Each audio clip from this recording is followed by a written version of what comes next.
అనంతపురం జిల్లా రాయదుర్గం పట్టణంలో స్వర్గీయ నందమూరి తారక రామారావు 30వ వర్ధంతిని ఘనంగా నిర్వహించారు. ఈ సందర్భంగా ఎమ్మెల్యే కాలవ శ్రీనివాసులు ఆధ్వర్యంలో మెగా రక్తదాన శిబిరం ఏర్పాటు చేశారు.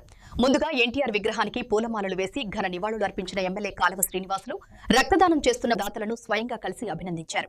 కాలవ ఫౌండేషన్ చైర్మన్ కాలవ భరత్ తో పాటు పలువురు టీడీపీ నేతలతో కలిసి రక్తదాతలకు సర్టిఫికెట్లు అందజేశారు. ఈ సందర్భంగా మాట్లాడుతూ ఎన్టీఆర్ అనే 3 అక్షరాలు రాష్ట్ర చరిత్రనే మార్చాయని, ఆయన మరణించి 30 సంవత్సరాలు గడిచినా ప్రజల గుండెల్లో ఆయన సేవలు సజీవంగానే ఉన్నాయన్నారు. ఎన్టీఆర్ ఆ అక్షరాలకు ఒక గొప్ప శక్తి ఉంది.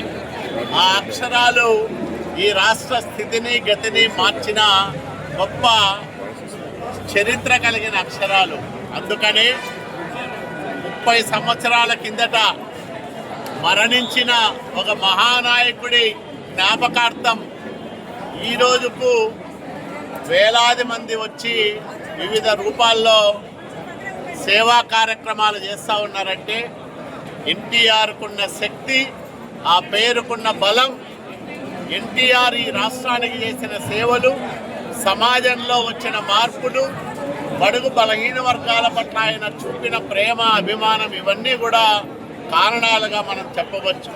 ఈరోజు మనం చూస్తూ ఉన్నాం, అత్యంత మారుమూలన అనంతపురం జిల్లాలో కర్ణాటక సరిహద్దులో ఉండే రాయదుర్గం నియోజకవర్గంలో ఎన్టీఆర్ పేరుతో ఆయన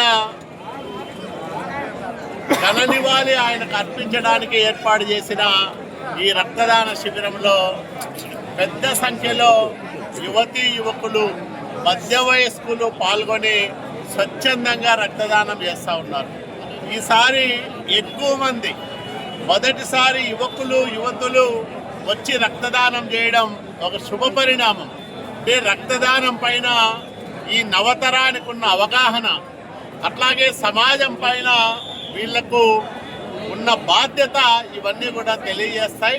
కాబట్టి ఎన్టీఆర్ స్మరణలో జరుగుతున్న ఈ కార్యక్రమాన్ని విజయవంతం చేస్తున్న తెలుగుదేశం పార్టీ కుటుంబానికి, అట్లాగే రాజకీయాలకు అతీతంగా సహకరిస్తున్న అన్ని వర్గాల ప్రజలకు, ప్రభుత్వ అధికారులకు, ముఖ్యంగా వైద్య సిబ్బందికి పేరు పేరున కృతజ్ఞతలు తెలియజేసుకుంటా ఉన్నాం. ఈరోజు ఎన్టీఆర్ మెమోరియల్ ట్రస్ట్ నారా చంద్రబాబు నాయుడు గారి సతీమణి ఎన్టీఆర్ గారి కుమార్తె నారా భువనేశ్వరి మేడం ఆధ్వర్యంలో అనేక సేవా కార్యక్రమాలు నిర్విఘ్నంగా నిర్వహిస్తూ ఉంది.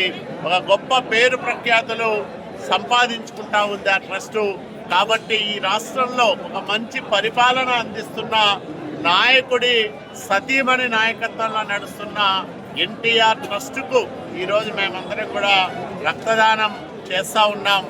ఆపదలో ఉన్న వాళ్లకు ఆదుకోవడానికి ఈ రక్తాన్ని ఎన్టీఆర్ బ్లడ్ బ్యాంకు ఉపయోగిస్తుందని కూడా ఈ సందర్భంగా ప్రజానికానికి ఈ రక్తదానాన్ని చేస్తూ ఉన్నాం.